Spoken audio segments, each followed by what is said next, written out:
Gracias por estar acá y compartir este espacio.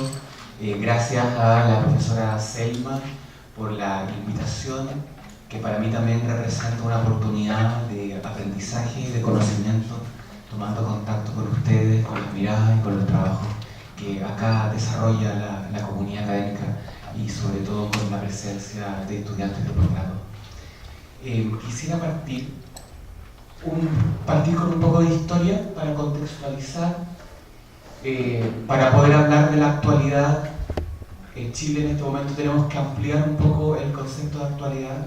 Nuestro presente es más denso de lo que aparentemente resulta, y un hito fundamental de nuestro presente actual tiene que ver con el golpe militar que ocurrió en 1973, en el cual el gobierno de Allende, la primera experiencia de acceso al gobierno democráticamente por la vía del socialismo, expresado la voluntad popular en las elecciones, es abortada, es terminada violentamente por la derecha, ¿cierto? Por los militares tomando el gobierno, bombardeando la moneda, y comienza en este momento una época de profundas transformaciones dentro de Chile en todos los órdenes de su existencia.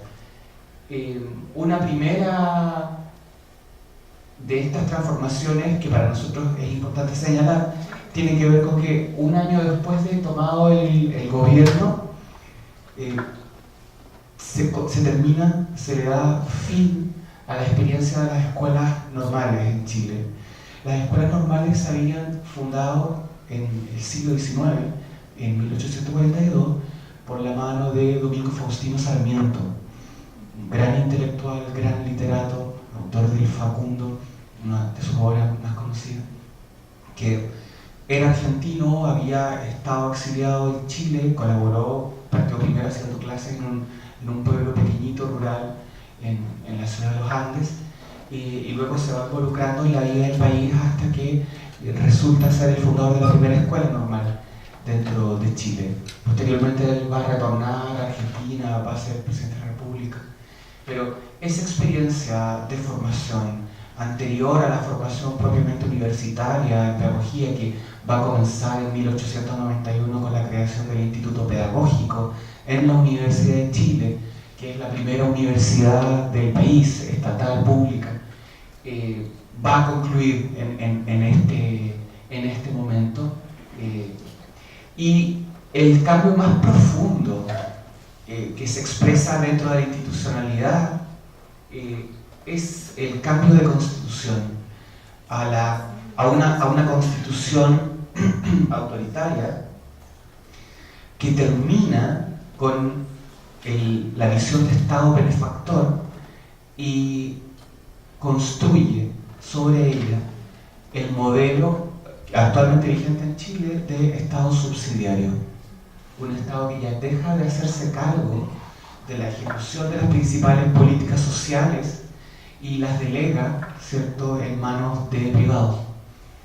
Este paso es fundamental porque a la vuelta de 45 años casi de esta experiencia traumática, con algunos arreglos, con algunos pequeños cambios, la actual constitución política de Chile sigue siendo esta. Lo que explica también muchas de las dificultades que existen en Chile para poder transitar, ¿cierto?, a una forma de vida más justa, una forma de vida más democrática, que pueda, ¿cierto?, asimilarse a las expectativas de los sectores más progresistas del país. Al haber hecho esto, se abre la posibilidad de construir un mercado de educación. Y la primera parte de la construcción de ese mercado es el debilitamiento del Sistema Nacional de Educación Superior que había en Chile. La Universidad de Chile tenía una gran presencia nacional con distintas sedes en distintos lugares a lo largo de todo el país. Y el gobierno militar separa esas sedes, las convierte en universidades regionales, y el golpe más fuerte a la educación en ese momento es la separación de la Universidad de Chile y lo que era el Instituto Pedagógico, de la universidad asociada a la Facultad de Filosofía y Humanidades, que era la instancia principal de formación inicial docente en el país. Ese instituto es convertido primero en una academia y luego en una universidad que se mantiene hasta hoy, la Universidad Metropolitana de Ciencias de la Educación, que sigue siendo actualmente la principal entidad pública de formación de profesores para el país. En ese momento la Universidad de Chile queda sin formación pedagógica y no puede retomarla hasta 1994 con la creación de un programa muy pequeñito de formación de profesores, que es el programa que se ha mantenido hasta hoy día. Ha tenido un gran crecimiento. Tenemos en este momento 4 carreras en desarrollo, vienen algunas otras más en camino posteriormente, una mención en interculturalidad, pero en este momento tenemos un desarrollo que nos tiene una condición de ser actualmente un departamento. Las universidades en esta separación fueron profundamente intervenidas y esa intervención se materializó en primera instancia por la nominación de rectores militares que se hicieron cargo de ordenar política e ideológicamente la vida universitaria. Surge de esta manera un mercado de la educación superior. La Constitución del año 80 permite la participación de los privados con ánimo de lucro en los distintos niveles de la educación. Y termina este gobierno, este es el tiro de gracia que se le da a la educación pública, se termina el financiamiento a las universidades y en general a todos los establecimientos estatales por la vía del presupuesto y se cambia a una modalidad de financiamiento basada en el sistema de voucher. El sistema voucher permite que las instituciones capturen recursos del Estado por medio de una asignación a la cantidad de estudiantes que están matriculados. Por lo tanto, el financiamiento es a la demanda, pero no a la oferta. Y posteriormente, este sistema se va a extender a los otros niveles del sistema educativo e incluso financiando la actividad de universidades privadas. Aquí podemos ver un poco cómo se fue produciendo esto en términos de la cantidad de universidades que había en Chile en ese momento. Hasta esta época, hasta 1980, tenemos una constante de 8 universidades que se llamaban tradicionales.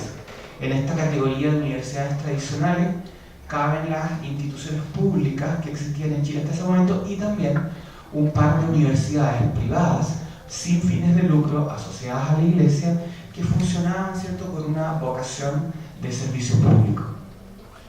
A partir de 1980 comienza un surgimiento sostenido de universidades privadas que empiezan a ganar lugar.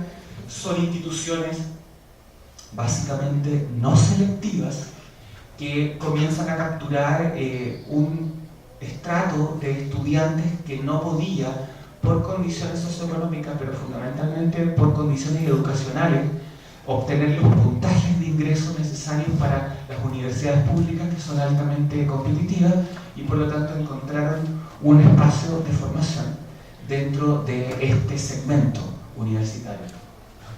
En adelante empieza un crecimiento sostenido de estas universidades que altera profundamente la composición del sistema educativo.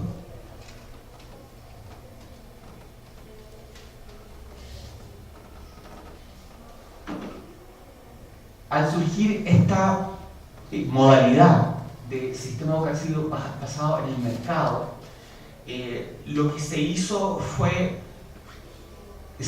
desencajar, fue sacar, ¿cierto?, la tutela de las instituciones del Ministerio de Educación, que pasa a convertirse principalmente en una entidad de carácter técnica. Toda la enseñanza secundaria y de educación general básica pasa a depender de los municipios. Lo que no fue una buena decisión, porque los municipios, que son las entidades de microgobierno dentro de pequeños territorios que nosotros llamamos comunas, cuenta con un presupuesto que está asociado fundamentalmente a los pagos de impuestos que se generan dentro de sus mismos territorios. Eso significa que aquellos territorios en los cuales existe más poder adquisitivo de sus habitantes, con pagos de impuestos más altos, por ejemplo, por los pagos de patentes de vehículos, pagos de contribuciones, etc., son territorios que van a tener una cantidad de recursos muy superior a aquellos otros municipios donde la población es de clase media, media baja o llanamente, ¿cierto?, de los segmentos más pobres. Y es con esos fondos que se debe comenzar a administrar la educación, por la vía de recibir también un subsidio del gobierno, un subsidio que se cancela por estudiante matriculado, pero que nunca es suficiente para poder levantar un funcionamiento de calidad de las instituciones que permita efectivamente cohesionar a las comunidades. Durante todo el gobierno militar hubo una política de ahorro, una política de bajar los costos de la educación pública, que por ejemplo en términos editoriales significó dejar de licitar los textos en las editoriales de más calidad, empezar a trabajar con un papel, con una edición, con colores de menos calidad, y eso es simplemente un ejemplo dentro de todas las otras políticas de abaratamiento de costos que también impactaron fuertemente en los sueldos de los profesores, que bajaron, y fue tan fuerte el descenso en los sueldos que hubo una pérdida importante de interés de parte de los jóvenes en estudiar pedagogía. ¿Sí? La contrapartida de esto es el surgimiento de instituciones privadas que funcionan con estos mismos subsidios del Estado y que pasan a constituir un subsistema que se llama de educación particular subvencionada. La educación privada existía desde antes, ocupa un pequeñito espacio del sistema total, y eso quedó igual a la fecha. El crecimiento de ese segmento de educación privada pagada no ha sufrido grandes variaciones en el país. La principal transformación, la más violenta, tiene que ver con este subsector, este segmento de educación subvencionada. Pedagógicamente, lo que esto implica, porque tenemos que ponerlo, ¿cierto?, en el contexto de lo que significó la instalación del gobierno militar, las políticas de represión, tanto en el orden de los medios de comunicación como en las violaciones a los derechos humanos. Hubo todo un control ideológico, una suerte de depuración, que en educación tuvo como contrapartida la instalación de una mirada tecnificadora amparada en el modelo de la pedagogía por objetivos. Desde esa propuesta surge hacia el año 82, entre el 82 y el 85, un primer mecanismo de evaluación de la calidad de las instituciones que se llamó Prueba Escolar de Rendimiento. Esa prueba es retomada en 1988 y constituye lo que se va a llamar el sistema de medición de la calidad de la educación, que se materializa fundamentalmente en una prueba de corte estandarizado que es conocida en adelante y hasta ahora como CIMSE. Por eso ahí no tiene fecha de término, porque es una prueba que funciona hasta el día de hoy. En 1988 tenemos un plebiscito, las personas deciden si quieren que continúe el gobierno militar o no quieren, y esperan, ¿cierto?, que podamos tener elecciones. Sabemos que se dice que ganó el no. No todos estamos seguros porque no hubo tantos cambios, los elementos más sustantivos del gobierno militar siguen presentes, entonces hasta cierto punto en los hechos ganó el sí.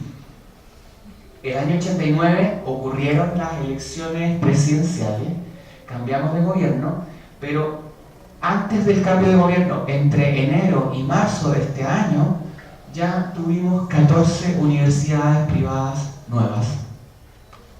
Y el 10 de marzo, un día antes de que asumiera Patricio Aylwin como primer presidente democráticamente elegido después de los 17 años de experiencia autoritaria, el gobierno militar promulga lo que es la Ley Orgánica Constitucional de Educación, que se conoció como Ley LOCE, que es la ley, una ley orgánica que requiere un alto quórum de votación en el Congreso para poder ser modificada y que sienta las bases operativas del sistema de mercado y con lucro en la educación, estableciendo las condiciones para abrir colegios, las condiciones para los sostenedores, las políticas de acceso a los subsidios públicos, etc. Esta ley exige que los resultados de este examen CIMSE de evaluación de la calidad sean públicos, y eso va a tener un impacto en la construcción social de una imagen de calidad educativa que va migrando desde la educación pública crecientemente hacia la educación privada, que comienza a desprestigiar la labor de los colegios públicos. El 11 de marzo entonces comienza la transición a la democracia, pero Pinochet, saliendo de la presidencia, se mantiene sin embargo como comandante en jefe del ejército hasta 1998. Esto es importante también de considerar, porque si ustedes van notando, ¿cierto?, las políticas que tienen que ver con lo que Gramsci llamaría la construcción del consenso social, van permanentemente de la mano con una serie de políticas y de dispositivos que no funcionan por la vía del consenso, sino más bien por la vía de la coerción. Y la presencia de Pinochet como comandante en jefe del ejército era sin duda una señal clarísima en esa dirección. En 1990 hubo un problema con el descubrimiento de redes de corrupción en la familia de Pinochet, su hijo fundamentalmente, y se generó lo que se llamó el caso de los Pinocheques. Aparece en la prensa, comienza a generar revuelo, y una respuesta a esto fue que el ejército desarrolló un ejercicio de enlace a nivel nacional con acuartelamientos, y eso generó mucho miedo. Teníamos todavía en esa época la presencia ominosa del gobierno militar y de la represión muy cercano, y eso consiguió que las investigaciones sobre este caso se detuvieran. No obstante, 3 años después, en 1993, aparecen nuevos antecedentes, se reabre la investigación y el ejército vuelve a hacer una manifestación de fuerza, desplegando comandos en la calle muy cerca del Palacio de la Moneda, a lo cual se le denominó el boinazo. Y eso nuevamente consiguió que la investigación del caso Pinochet se detuviera. El Palacio de la Moneda es el palacio donde habita el presidente de la... Es el Palacio de Gobierno del país y está ubicado en el centro. Si ustedes han visto imágenes de cuando fue derrocado el gobierno de Allende, con un gran edificio en llamas, porque fue bombardeado con aviones de combate, ese es el Palacio de la Moneda. Uno puede hoy día verlo, y a pesar de que está remozado, si uno se fija en la parte más alta de los muros, todavía es posible ver los parches que se le han puesto a los agujeros que dejaron las balas, que llegaron al edificio de parte de todos los edificios aledaños al palacio. Y donde Allende fue asesinado, Sí. ese palacio. Sí. En este contexto de manifestaciones de fuerza, de temor, de una democracia que está recién abriendo los ojos con muchas incertezas, el año 94 se constituye una comisión a la cual nadie, en ese momento hablar de reforma educativa era inviable, y comenzamos a hablar de modernización, que era también un concepto ideológicamente mucho más cercano a la lógica hegemónica imperante en el país en ese momento. Y esta comisión comienza a darle forma al proceso de transformaciones educativas que van a acompañar en adelante los procesos de ampliación de la vida democrática en el país. Es interesante notar, sin embargo, que antes de esta comisión se habían dado 2 intentos por sentar las bases de una transformación educativa, y ambos intentos habían ido al fracaso, principalmente porque un elemento fundamental de esas dos tentativas había sido la determinación de objetivos educativos de carácter transversal, es decir, grandes finalidades educativas relativas a la formación de las personas, que no lograron los consensos necesarios para demostrar que eran ideológicamente asépticas y por lo tanto estuvieron condenadas al fracaso. Esta comisión logra levantar una línea de trabajo, comienza a instalar las ideas vigentes en el contexto internacional en torno al constructivismo, le da un arreglo al discurso de la pedagogía propositivo por la vía del concepto de competencia. Si bien el concepto de competencia que se utiliza es un concepto técnico que provenía de los procesos de acreditación laboral, ¿cierto?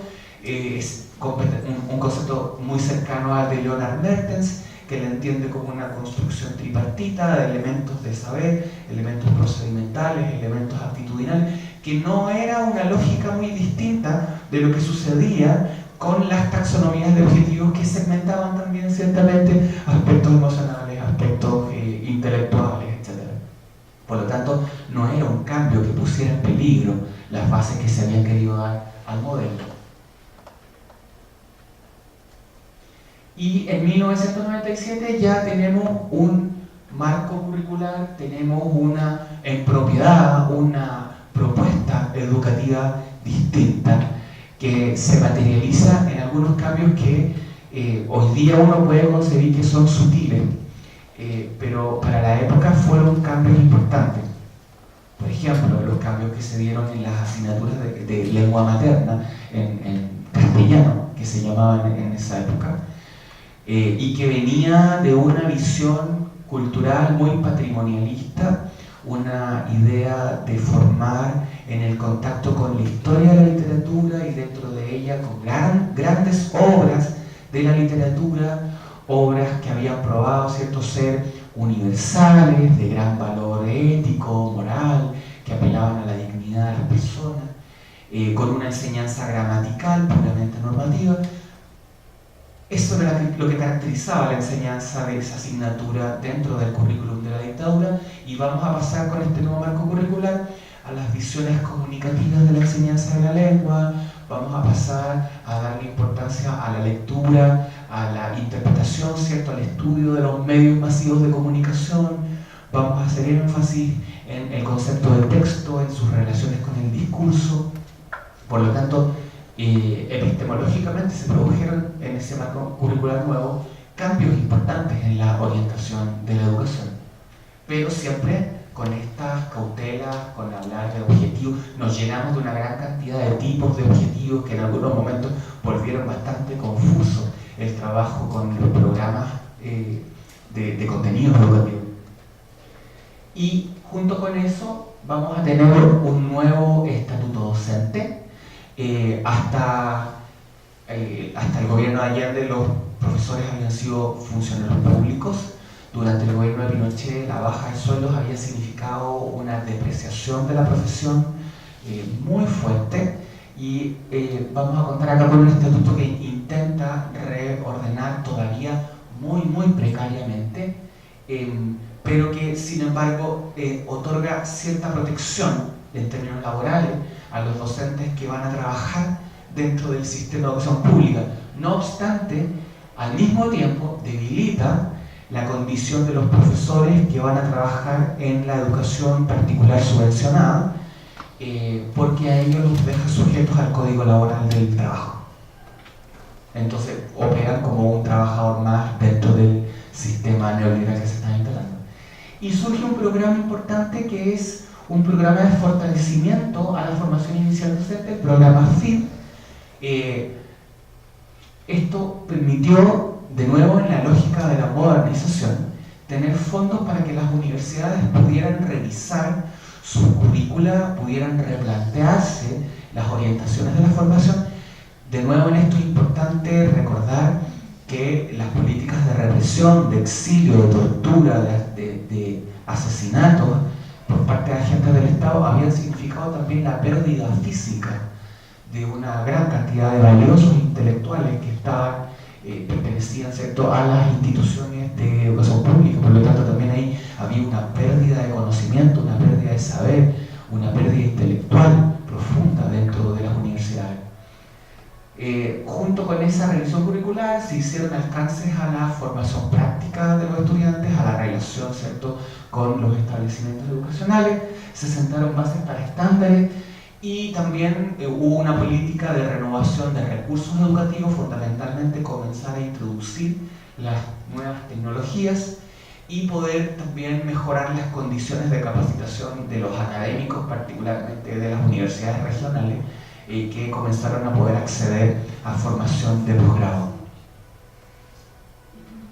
El año 98 tenemos la detención de Pinochet en Londres al ir a internarse en una clínica de Londres, y vamos a tener también, después de que se acabó esa efímera alegría de ver que por lo menos estaba detenido, estaba en una clínica de lujo, pero no importa, estaba privado de libertad simbólicamente. Luego el Estado chileno se hace cargo de su defensa y ahí entonces la posibilidad de justicia respecto de su figura y su rol, todos nos dimos cuenta que no se iba a concretar. Es a partir de este contexto y de estos enmarcamientos que comienza un acelerado, profundo y sostenido proceso de deterioro de la educación pública chilena. En este cuadro podemos ver cómo en la educación secundaria y básica hubo una migración importante a lo largo de los años de población desde el sector público municipal de enseñanza hacia el sector fundamentalmente de educación subvencionada por el Estado. En azul, si se dan cuenta, al año 2015 tenemos 36% de la matrícula nacional en el sector público. Un sector fuertemente cuestionado, fuertemente desprestigiado, principalmente por los puntajes que sus estudiantes obtenían en las pruebas de medición de la calidad, que son pruebas estandarizadas. Y por el otro lado, un crecimiento exponencial importante de este otro subsector. Si se fijan en el segmento de educación particular pagado, que es el que está acá, no es mucha la variación que sufre a lo largo del periodo.